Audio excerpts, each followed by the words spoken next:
Dua unit kios lapak milik warga di Jalan Halmahera, Kota Malang, Senin sore kemarin hangus terbakar dan nyaris menyambar mobil tangki Pertamina yang diparkir di sebelahnya. Akibat kejadian tersebut, 5 orang harus dilarikan ke rumah sakit karena mengalami luka bakar. Kebakaran ini terjadi di Jalan Halmahera, Kota Malang pada Senin sore kemarin. Kebakaran terjadi di 2 lapak kios tambal ban dan kios bensin. Si jago merah juga sempat menyambar sebuah mobil tangki BBM milik depo Pertamina yang tengah parkir di lokasi kejadian. 7 unit mobil pemadam kebakaran dan 25 personil langsung dikerahkan ke lokasi untuk memadamkan api. Akibat kebakaran tersebut, 5 warga harus dilarikan ke rumah sakit karena mengalami luka bakar. Pihak pemadam kebakaran belum mengetahui pasti penyebab kebakaran tersebut. Total butuh waktu 40 menit untuk memadamkan si jago merah di 2 kios yang terbakar. Kini kelima warga yang mengalami luka tengah mendapat perawatan. Sementara untuk mengetahui penyebab kebakaran tersebut, petugas Inafis Polresta Malang Kota juga langsung melakukan olah tempat kejadian perkara. Kita kerahkan 7 unit kendaraan yang terbakar. Info awal dari tambal ban, di situ ada kios bensin. Entah dari mana asalnya, kita belum tahu pasti. Jadi sempat menyambar bagian belakang truk Pertamina, untung masih dalam keadaan kosong, tidak berisi, bagian ban saja. Pak, ada korban Pak dari kebakaran itu? Tadi menurut laporan ada korban, nggak tahu dibawa kemana. Tadi teman-teman dari relawan sudah menangani secara langsung ya. Korbannya berapa Pak? Korbannya kalau nggak salah 2 orang, kami belum sempat mendata secara keseluruhan. Lukanya apa Pak tadi? Luka ringan. Luka ringan Luka atau ringan ya? Iya, luka ringan 5 orang. 5 orang apa 2 orang? 5 orang, luka yang 15%. Oh ya, berarti nggak terlalu berat untuk luka bakarnya. Informasinya truk tangki itu sedang apa Pak di sini? Biasanya kalau di sini kalau nggak tambal ban ya mungkin ganti ban. Gitu aja. Ya. Pak, itu tadi kios Materinya Pak? yang terbakar berapa banyak Pak? Untuk yang terbakar cuma 1-2 unit. Beda gini aja, nggak tahu yang lain ada ban-ban bekas atau apa gitu aja. Simon Alfredo melaporkan. Harga kedelai di pasar sejumlah daerah melambung. Naiknya harga kedelai di pasar membuat salah satu perajin tahu di Kota Batu mengeluh karena omsetnya mengalami penurunan. Untuk menutupi penurunannya, perajin tahu terpaksa mengurangi ukuran ketebalan tahu. Naiknya harga kedelai di pasaran berdampak pada perajin tahu di Kelurahan Temas, Kecamatan Batu, Kota Batu. Untuk mensiasati dan menutupi menurunnya omset tahu yang mereka jual, para perajin terpaksa mengurangi ukuran ketebalan tahu yang semula ukuran cetakan tahu dengan tebal 4 cm, kini dikurangi menjadi 3,5 cm per cetakan tahu. Tidak hanya mengurangi ketebalan cetakan tahu untuk menutupi kerugian akibat naiknya harga kedelai, para perajin tahu juga mengurangi takaran yang semula hanya dijadikan 10 kotak ukuran tahu, kini dinaikkan menjadi 12 kotak cetakan tahu. Hal ini dilakukan oleh para perajin tahu dikarenakan kenaikan harga kedelai yang semula hanya Rp6.500 hingga Rp7.000 per kilogramnya, kini naik menjadi Rp9.500 per kilogramnya. Salah satu perajin tahu mengaku mengurangi cetakan dan ketebalan bukan untuk mencari keuntungan yang bertambah, melainkan hanya menutupi menurunnya omset yang diakibatkan naiknya harga kedelai. Selain itu, mengurangi ukuran cetakan tahu tersebut bertujuan agar supaya perajin tahu tetap berjalan meskipun dengan keuntungan yang sangat minim. Perajin tahu dan tempe berharap kepada pemerintah bisa mengendalikan harga kedelai di pasaran agar harga kedelai di pasaran kembali stabil dan para perajin tahu maupun tempe bertahan hidup di tengah pandemi COVID-19. Harga kedelai sekarang berapa? Sekarang hampir 9.500. Sebelumnya berapa? Sebelumnya 6.800, 7.000. Kalau sehari Pak Parno ini berapa kebutuhan kedelai? Minimal 1 ton. 1 ton ya. Nah, ini kan harganya naik Pak ya. Ya. Supaya produsen tahu ini tetap berjalan, mensiasatinya seperti apa? Ya, dijadikan lebih banyak lah. Misalkan takaran 10 kilo biasanya jadi 10 dijadikan 11-12 untuk menutupi kekurangan itu. Untuk ketebalannya Pak? Ketebalannya kurang sedikit. Ya. Semua Dari berapa ke berapa? dari 40 menjadi 39,5. Kurangi setengah Ya, saja. Pak lebar Semua itu Pak? semua. Pak, kalau yang digoreng itu Pak? Kalau yang digoreng sama. Ya, sama ada pengurangan sedikit agar semua tercukupi. Kan semua masyarakat sudah tahu kalau harga kedelai naik. Kalau harga jualnya naik apa? Harga jualnya biasa standar, nggak bisa naik.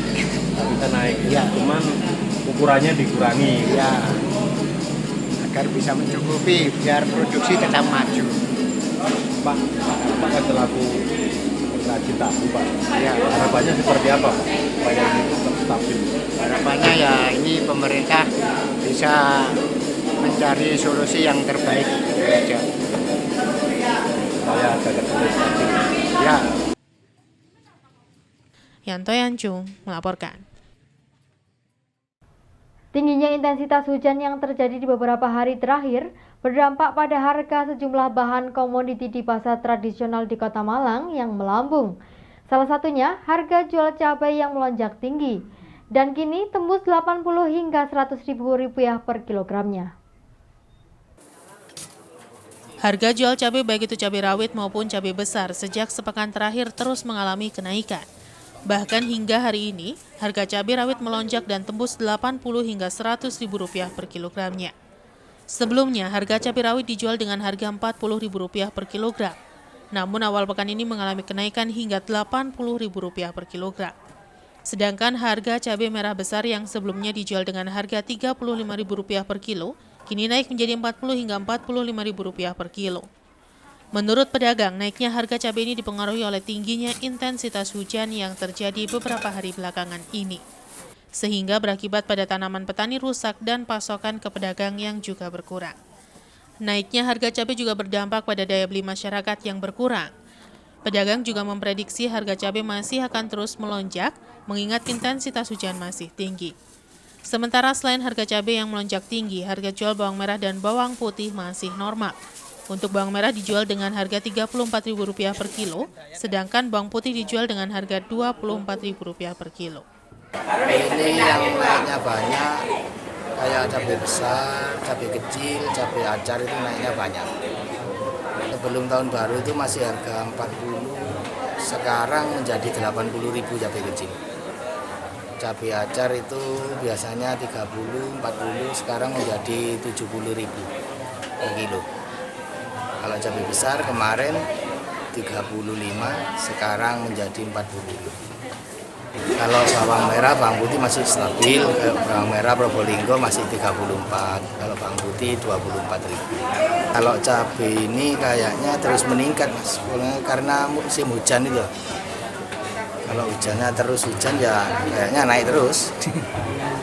Kalau stoknya berkurang. Di Malang kan nggak musim, ini yang ada dari Jawa Timur, yang dari timur itu, Lumajang, Probolinggo, Besuki yang ada. Ya berkurang kayak cabai ya, kayak warung-warung berkurang, yang terlalu mahal jadi dikurangi belinya.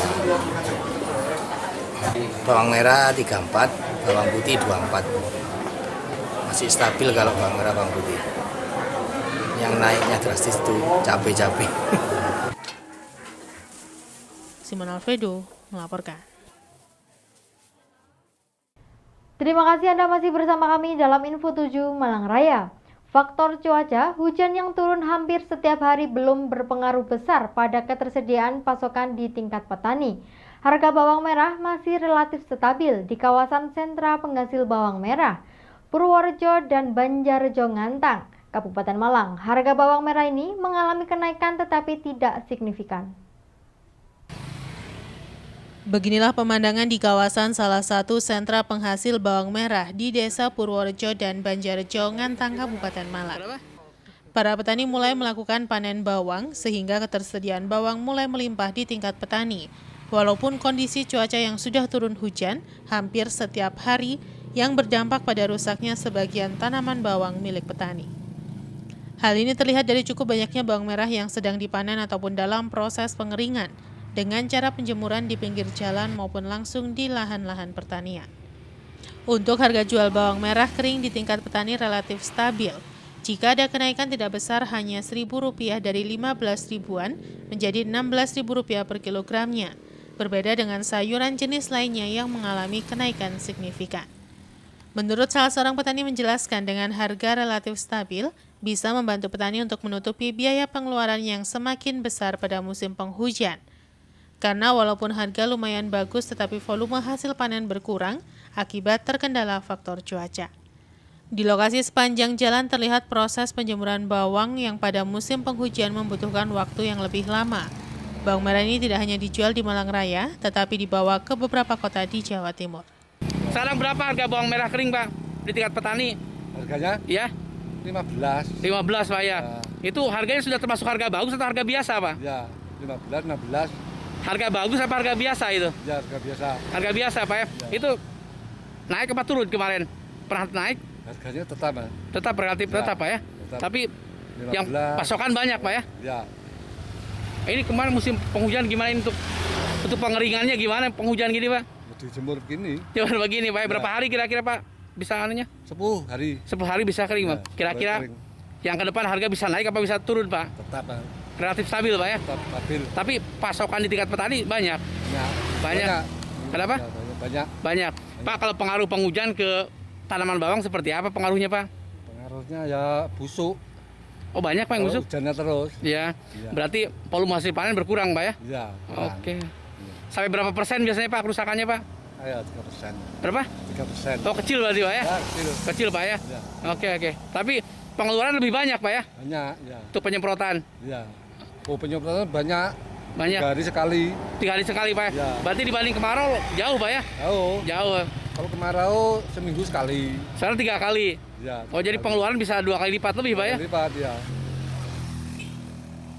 Iwan Hikmawan melaporkan. Permintaan mawar dari pembeli lokal ada peningkatan pada momentum tahun baru dan saat ini harga mawar sudah kembali normal. Akibat faktor cuaca, tanaman mawar harus mendapatkan perawatan ekstra agar kualitas dan hasil panen bisa maksimal. Beginilah pemandangan di lahan pertanian mawar Jalan Metro Kota Batu. Momentum tahun baru harga mawar potong sempat ramai untuk pembeli lokal dalam jumlah kecil sehingga harga mawar mengalami kenaikan. Saat ini harga mawar potong kembali normal di kisaran Rp750 per potong untuk tangkai panjang. Para petani mawar ini selain menjual ke pengepul, sebagian juga dijual ke langganan serta eceran, sehingga harga jual bisa lebih baik walaupun dengan jumlah yang tidak banyak. Pada kondisi normal, penjualan mawar hias potong tidak hanya untuk kebutuhan lokal, tetapi juga dikirim ke beberapa kota besar di Indonesia seperti Jakarta, Surabaya, Bali, dan beberapa kota besar lainnya di Jawa Timur.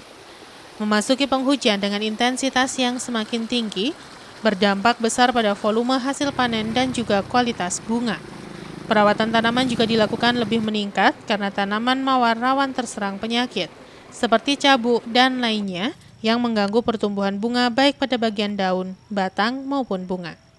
Menurut salah seorang petani setempat menjelaskan, pada musim penghujan, volume hasil panen akan turun bisa lebih dari 50%.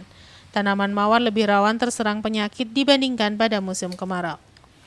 Di lokasi pemeliharaan dilakukan secara berkala oleh petani untuk menjaga tanaman agar tetap sehat dan menghasilkan mawar berkualitas, serta volume hasil panen yang maksimal, walaupun dengan biaya yang dikeluarkan semakin besar. Hujannya kan mulai intensitas tinggi turunnya, gimana, Pak, tanaman? Iya, ya pengaruhnya besar sekali, Pak, ya. Ke daun juga iya, ke bunga juga iya. Daunnya kok banyak yang kayak gini, Pak, ya, bintik-bintik? Iya, ini kalau banyak kurang jadi malah kayak bintik-bintik kayak. Kalau ke bunga tidak bisa mekar bagus apa gimana, Pak? Pengaruh juga, Pak. Pengaruh Ya? juga ke bunga. Ya, iya mekarnya juga kurang anu ya. Makanya kita sempat obat yang. Untuk harga sekarang gimana, Pak, harga tanaman? Untuk harga sekarang alhamdulillah sudah stabil. Berapa sekarang untuk yang panjang?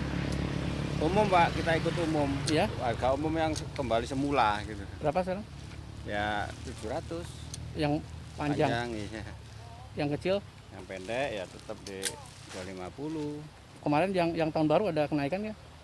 harga? Oh, waktu rame-rame Ya. ya ada Pak, ada kenaikan. Ada kenaikan sampai Ya. berapa itu Pak? Ya sampai kita 1.000? 1.000 ya 2.000 karena orang minta gede dikit. Oh gitu, oh Iya. iya. Pak, kira-kira prediksi ke depan nih harga gimana? Harga gimana Pak ke depan? Ke depan harganya ya kita kembali stabil, kalau bisa kita minta naik. Oh, stabil lah ya Pak ya. Iya. Tapi untuk volume hasil panen gimana Pak? Hujan gini, volume hasil panen Ya, semakin banyak atau semakin berkurang? sangat berkurang Pak. Semakin berkurang. Iya, Berapa hujannya persen kayak Pak? Kurangnya dibandingkan kondisi normal? Iya, untuk sementara ya 75%. Berkurangnya segitu? Iya, nanti 50%, 25% nggak pasti kan bunga akhirnya. Oh, karena pengaruh cuaca. Apalagi iya. pengeluaran kan juga semakin besar kalau penghujan Pak ya? Iya, itu. Oke. Iwan Hikmawan melaporkan. Terima kasih Anda masih bersama kami dalam Info 7 Malang Raya. Pemerintah Kota Batu genap 5 tahun menempati Balai Kota Among Tani sebagai pusat pelayanan pemerintahan. Sebagai wujud syukur karena sudah 5 tahun menempati Balai Kota Among Tani, Wali Kota Batu Dewanti Rumpoko menggelar tasyakuran yang diwujudkan dengan pemotongan tumpeng. Karena pandemi COVID-19, tasyakuran 5 tahun menempati Balai Kota Among Tani tahun ini dilakukan dengan sederhana lewat pemotongan tumpeng dan pemanjatan doa. Tasyakuran diawali dengan coffee morning yang digelar di ruang rapat utama lantai 5 Balai Kota Among Tani Pemkot Batu. Selain laporan kinerja selama 1 tahun ke belakang, coffee morning di awal tahun ini juga membahas serapan anggaran di tiap SOPD Pemkot Batu, juga rencana kegiatan di awal tahun 2021 ini. Uniknya di sela coffee morning, Wali Kota mengajak seluruh kepala SOPD melihat tayangan film pendek yang diproduksi oleh staf Smart City Dinas Komunikasi dan Informatika Pemkot Batu tentang pelayanan di Balai Kota Among Tani Pemkot Batu. Wali Kota Batu Dewanti Rumpoko mengakui terwujudnya Balai Kota Among Tani tidak terlepas dari kinerja pemerintah daerah bersama masyarakat Kota Batu yang terjalin cukup baik selama ini. Anggaran yang digunakan untuk pembangunan Balai Kota Among Tani yang bersumber dari masyarakat menjadikan kantor pemerintahan dinamai Balai Kota Among Tani. Wali Kota Batu Dewanti Rumpoko berharap gedung pemerintahan yang megah ini mampu memberikan pelayanan prima pada warga masyarakat Kota Batu, sehingga komitmen kerja keras, kerja cepat, dan kerja nyata mampu diwujudkan di pemerintah Kota Batu. Meski belum sempurna, Wali Kota Batu menambahkan, nantinya Balai Kota Among Tani akan dilengkapi dengan fasilitas dan sarana prasarana lainnya seperti garasi dan kantor mobil kebakaran yang saat ini masih dalam proses pembangunan, serta yang terbaru penempatan alat tracing run kerjasama dengan Among Tani Foundation. Alat yang ditempatkan di sejumlah sudut Balai Kota Among Tani ini akan secara otomatis mendeteksi kerumunan dan akan mengeluarkan bunyi sebagai peringatan kepada pengunjung Balai Kota untuk tidak berkerumun sesuai protokol kesehatan COVID-19. Coffee morning sambil syukuran kita sudah menempati Balai Kota Among Tani 5 tahun menginjak tahun ke-6. Mudah-mudahan kita bukan hanya menempati tapi juga bisa memelihara Balai Kota Among Tani ini dengan sebaik-baiknya. Kedua, kita berharap dengan bertambahnya usia kita di Among Tani, kita semakin bertambah giat untuk bisa melayani masyarakat. Bu, ada fasilitas tambahan mungkin yang akan ditambah di? Kalau fasilitas ini yang di belakang ada pemadam kebakaran, itu fasilitas yang di kompleks Balai Kota Among Tani.